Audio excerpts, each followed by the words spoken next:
Episode start होते हमें यूनशन को मिस्टिक क्लाउड सेट के अंदर दिखाया जाता है, जहाँ पे वो हॉल ऑफ सोल वाले बंदों से पूछते हैं कि काम धंधा कैसे चल रही है। और वो हॉल ऑफ सोल वाला बंदा 2 कंटेनर के ऊपर अटैक करते और कंटेनर टूट जाती है, जिसके अंदर थी एल्डर यूनशु और यूनडू। ये दोनों एल्डर दाव होंग लेवल पर थी, पहले से कई गुना ज्यादा पावरफुल हो चुकी थी, क्योंकि इसकी पावर में हाथ है हॉल ऑफ सोल। और फिर वो दोनों एल्डर यूनशन को ग्रीट करते हैं, तो यूनशन उन दोनों एल्डर से कहती है तुम दोनों जाओ और प्राइमर क्लैन को पूरी तरह से तबाह कर दो। अगर तुम्हारे कोई रोकने की कोशिश करते हो उसे वहीं पर मार देना। तो वो दोनों एल्डर भी यूनशन को ग्रीट करके कहती है कि एल्डर आप टेंशन मत लो, हम पूरी तरह से प्राइमर क्लैन को तबाह कर देंगे। और फिर वो दोनों चले जाते हैं। तो हॉल ऑफ सोल का बंदा कहती है कि यूनशन मुझे जी क्लैन के हर एक बंदा जिंदा चाहिए, एक भी बंदा मरने नहीं चाहिए। मैं आशा करता हूँ कि तुम मुझे निराश नहीं करोगे। तो यूनशन कहती है तुम मेरा हॉल ऑफ सोल इतने छोटे जियो क्लैन से क्या चाहती है। तो हॉल ऑफ सोल वाला बंदा कहती है कि ये तुम ना जानो तो ही बेहतर है, ऐसे भी तुम्हें इससे कोई फायदा नहीं होने वाली, इस झंझट में ना पड़ो तो ही अच्छा है। फिर हमें जियन दिखाई देता है, जो कि फ्लाइंग शिप के सामने बड़े ही टेंशन में बैठी थी, और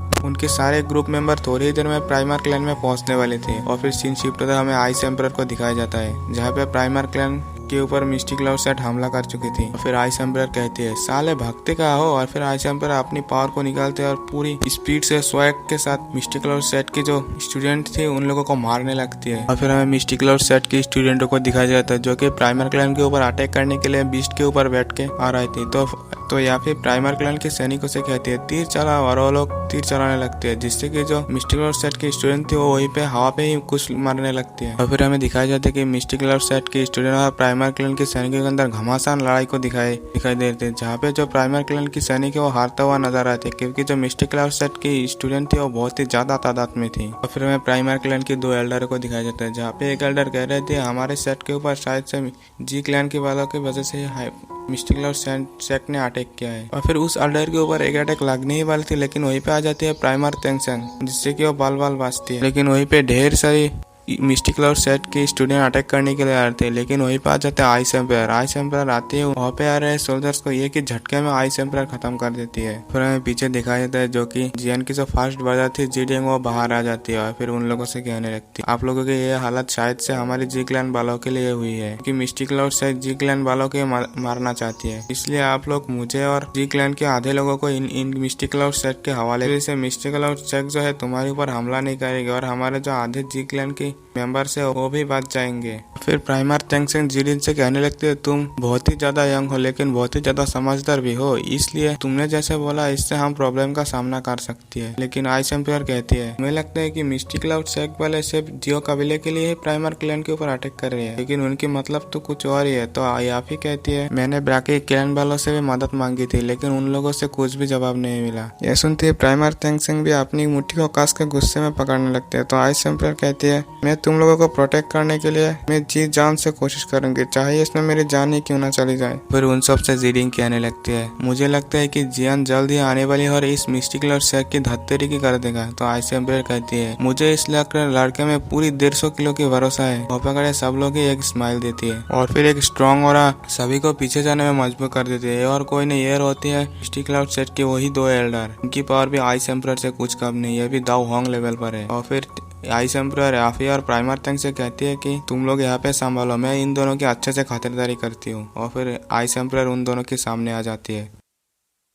और फिर प्राइमर तेंगसेंग याफी से कहने लगते हैं तुम जाकर मेन हॉल को प्रोटेक्ट करो, अगर ये लोग मेन हॉल को कब्जा कर लेते हैं तो जी फैमिली के लोगों को बचाना बहुत ही ज्यादा मुश्किल हो जाएगा। और या फिर जीडिंग भी वहां से जाने लगती है। फिर सीन शिफ्ट होता है, हमें आइस एम्परर यूनडू यूनशु की फाइट को दिखाया जाता है, जहाँ पे दोनों एल्डर अटैक करते हैं, लेकिन आइस एम्परर अपने आइस क्रिस्टल से एक अटैक करती है, एक बहुत ही बड़ा ब्लास्ट होता है। और फिर वो एल्डर कहने लगते हैं आइस एम्परर पीछे क्यों हट रहे हो, हमसे भिड़ने की कोशिश भी मत करना, और हाँ यही तुम्हारे लिए अच्छा होगा कि तुम जी क्लैन के लोगों को हमारे ऊपर सौंप दो। सुनते आइस एम्परर सोचने लगती है एल्डर यूनडू और यूनशु भी 2 होंग पर पहुंच चुके हैं, लगता है यूनशन ने इन लोगों को 2 होंग पर पहुंचाने के लिए कोई इजी वे का यूज किया है। और फिर एक एल्डर आइस एम्परर से कहती है कि आइस एम्परर क्या हमारे साथ मिलना चाहते हो। और फिर आइस एम्परर पूरे एटीट्यूड में कहती है यूनशन ने इन 3 सालों में जो भी किया वो अपने हरकतों की वजह से अपनी एंसेस्टर की इज्जत भी मिट्टी पे मिला दिया, तुम्हारे मिस्टिक क्लाउड सेट की इतनी औकात नहीं है कि तुम प्राइमर क्लैन से दोस्ती कर सको। सुनते वो दोनों एल्डर गुस्से में कहने कहने लगती है, तुम्हें पता है हमारे लीडर यूनशन ने क्या कहा? उन्होंने कहा कि तुम प्राइमर क्लैन को पूरी तरह से तबाह कर दो। ये कहते हैं वो अपने स्टूडेंटों को प्राइमर क्लैन के ऊपर अटैक करने के लिए भेज देते हैं। फिर वो आइस एम्परर के ऊपर टूट पड़ती है और फिर हमें मिस्टिक क्लाउड सेट की स्टूडेंट और प्राइमर क्लैन की सोल्जर्स के फाइट को दिखाया जाता है, जहाँ पे प्राइमर क्लैन की जो सोल्जर्स है वो एरोस से उनके ऊपर अटैक करती है। तो मिस्टिक क्लाउड सेट के बहुत सारे स्टूडेंट इनमें मारी जाती है। फिर प्राइमर तेंगसेंग भी अपनी एल्डर्स के साथ फाइट के लिए उतर जाती है। वो भी बहुत ही ज्यादा गुस्से में मिस्टिक क्लाउड सेट की सोल्जर्स को मार रही थी। फिर प्राइमर तेंगसेंग की नजर आसमान की और 3 एल्डर के ऊपर पड़ती है और फिर वो अपने दुई की विंग्स निकालती है और उनकी ओर जाने लगती है। जैसे प्राइमर तेंगसेंग उनके सामने आते हैं तो वो दोनों एल्डर कहने लगते हैं, प्राइमर तेंगसेंग आपके ओपोनेंट हम हैं। और फिर प्राइमर तेंगसेंग कहने लगते हैं, एल्डर यूनफू और यूनशू, मुझे ये उम्मीद नहीं कि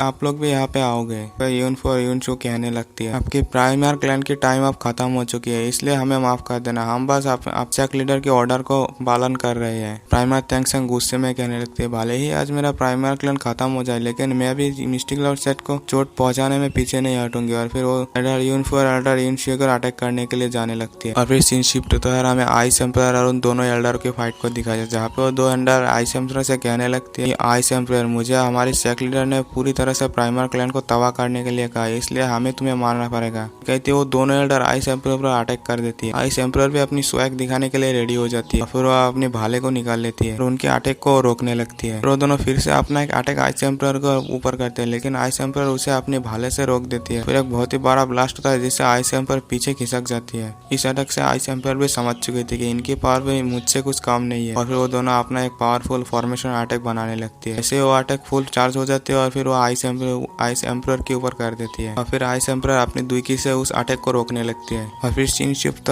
होता है और हमें प्रेसिडेंट फामा, सैंड एम्परर और उनकी ग्रैंड डॉटर को दिखाया जाता है। फिर उनकी ग्रैंड डॉटर उनसे कहती है, ऐसे ही हम लोग अपने हाथ पे हाथ रख कर बैठे रहे क्या? ये सुनते ही सैंड एम्परर भी थोड़ा सैड होने लगता है। फिर प्रेसिडेंट फामा कहती है, आप भी मिस्टिक क्लाउड सेट की पावर को भलेवती समझती है, वैसे अगर हमने प्राइमर क्लैन की मदद भी की तो कल यूनशन आके हमारी सेट के ऊपर अटैक करेगा, हमारी क्लैन को पूरी तरह से तबाह कर देगा। तो सैंड एम्परर की ग्रैंड डॉटर कहती है, अगर आज प्राइमर क्लैन तबाह भी हो जाए, कल को मिस्टिक क्लाउड सेट आके हमारी क्लैन के ऊपर अटैक करेगा, वैसे ही वो सारे क्लैन के ऊपर अटैक करेगा। ये सुनते ही सैंड एम्परर कहती है, बस करो, यूनशन एक 2 जोंग लेवल की वॉरियर है, हम लोग बस देख ही सकते हैं। और फिर नालाइन क्लैन को दिखाया जाता है जो लोग की इस फाइट को देख रही थी। फिर यान रैन की फादर उनकी फादर से कहती है कि फादर आप हम क्या चुपचाप देखते ही रहे? तो वो कहती है चुप रहो, बस देखते ही रहो। फिर वो मन ही मन सोचते नालाइन यान की वजह से शायद से यूनशन हमें जिंदा छोड़ दे। और फिर सीन शिफ्ट होकर हमें एक सोल्जर को दिखाया जाता है जो कि दौड़ते हुए याफी के पास आते हैं और कहती है, हमारे पास सिर्फ 100 से भी कम एरोस बचे हैं। तो याफी कहने लगती है, जाओ उनको भी यूज करो। फिर वो लोग फिर से एरोस से अटैक करने लगती है। फिर याफी कहने लगते हैं, मुझे उम्मीद नहीं थी कि मिस्टिक क्लाउड सेट इतनी जल्दी प्राइमर क्लैन के ऊपर अटैक कर देगी, हमारे पास इतने भी टाइम नहीं बचा था कि हम जी क्लैन वालों को किसी दूसरी जगह पर शिफ्ट करें। फिर सीन शिफ्ट होकर हमें आइस एम्परर और दोनों एल्डर के फाइट को दिखाया जाता है, जहाँ पे दोनों एल्डर आइस एम्परर को भगा के मार रहे थे। आइस एम्परर थोड़ा दूर जाता है और उनके ऊपर अपने आइस क्रिस्टल से अटैक करती है, जो वो लोग बड़े आसानी से डॉस कर लेते हैं। फिर वो दोनों एल्डर दोनों तरफ से आइस एम्परर के ऊपर अटैक करने लगती है, जिससे आइस एम्परर भी बहुत ही ज्यादा जख्मी हो रही थी, क्योंकि आइस एम्परर की जो दुई की वो सील्ड है। अगर आइस एम्परर की फुल पावर इस वक्त होता तो इस एल्डर के कप की धूल चटा दिया होता। फिर वो दोनों एल्डर आइस एम्परर को वो लगातार अटैक करने लगती है। आइस एम्परर थोड़ी दूर जाने लगते हैं, उनके पीछे पीछे दोनों एल्डर भी जाने लगती है। फिर आइस एम्परर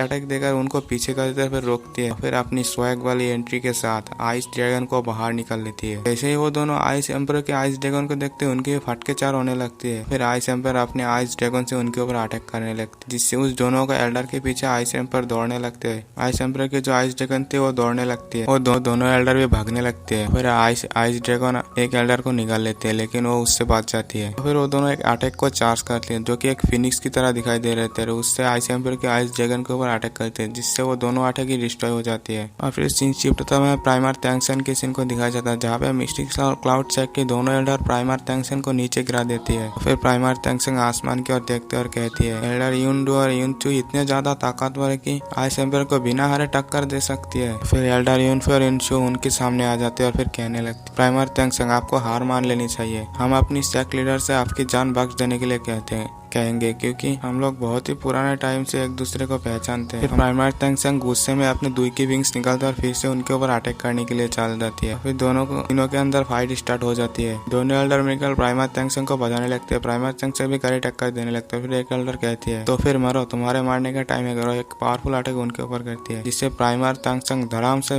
जमीन पे जाके गिरती है और उनके मुंह से खून भी निकल रही थी। और फिर वो सभी एल्डर युंडू और युनशु की मदद के लिए जाने लगते हैं। वो लोग अपनी शॉट से आइस एम्परर को अटैक कर देते हैं, जिससे आइस एम्परर बस डॉज ही कर रही थी। तभी दो एल्डर आइस एम्परर के पीछे आती है, फिर किसी सील की तरह आइस एम्परर के पीछे कर देती है, जिससे वो सील बहुत ही ज्यादा चमकने लगती है। और फिर एल्डर युंडू कहने लगती है, आइस एम्परर तू तो गया बेटे। फिर आइस एम्परर गुस्से में उनकी ओर जाने लगती, तभी उन्हें कोई पावर खींच लेती है पीछे से। उनके पीछे से उनकी दुई की विंग्स की गायब हो गई थी। और फिर उनके पीछे एक सील को दिखाया जाता है, जो कि आइस एम्परर को कैद करी हुई थी। आइस एम्परर इस सील से छूटने की बहुत ही ज्यादा कोशिश करते हैं, लेकिन वो ऐसे कर नहीं पाती है। फिर सभी एल्डर मिलकर एक पावरफुल अटैक आइस एम्परर की ओर करने लगती है। वो अटैक वो लोग फुल चार्ज करने लगते हैं। तभी बाकी के क्लैन को दिखाया जाता है, चाहे वो नालान क्लैन हो, चाहे वो सैंड एम्परर के क्लैन हो, सब लोग बस आइस एम्परर को हारते हुए देख रही थी। और फिर सैंड एम्परर कहने लगते हैं, क्या आइस एम्परर अब हारने वाली है? वो लोग भी सोच रहे थे, काश कोई चमत्कार हो जाए। और फिर वो मिस्टिक क्लाउड सेट के सभी एल्डर आइस एम्परर के और पावरफुल अटैक कर देते, जिससे आइस एम्परर की जान भी जा सकती है। वो अटैक आइस एम्परर कर जाने लगती है और तभी एक लाइट की तरह रोशनी दिखाई जाती है, जो कि सीधा ही आइस एम्परर के सामने उस अटैक के सामने आकर लैंड करती है, जिससे उसकी ऑरा को देखते ही आइस एम्परर की कुछ जानी पहचानने लगती है। तो आइस एम्परर कहती है, बच्चे संभल के, मिस्टिक क्लाउड सेट के अटैक बहुत ही ज्यादा पावरफुल है। और फिर वो अटैक जियान के सामने आके लगती है। जियान की बॉडी पूरी तरह से ग्लेस फ्लेम से कवर्ड थी। वो अटैक उसके सामने आके रुक जाती है। फिर वो दोनों एल्डर कहने लगती है, तुम्हारी हिम्मत कैसे हुई हमारे मिस्टिक क्लाउड सेट के बीच की लड़ाई में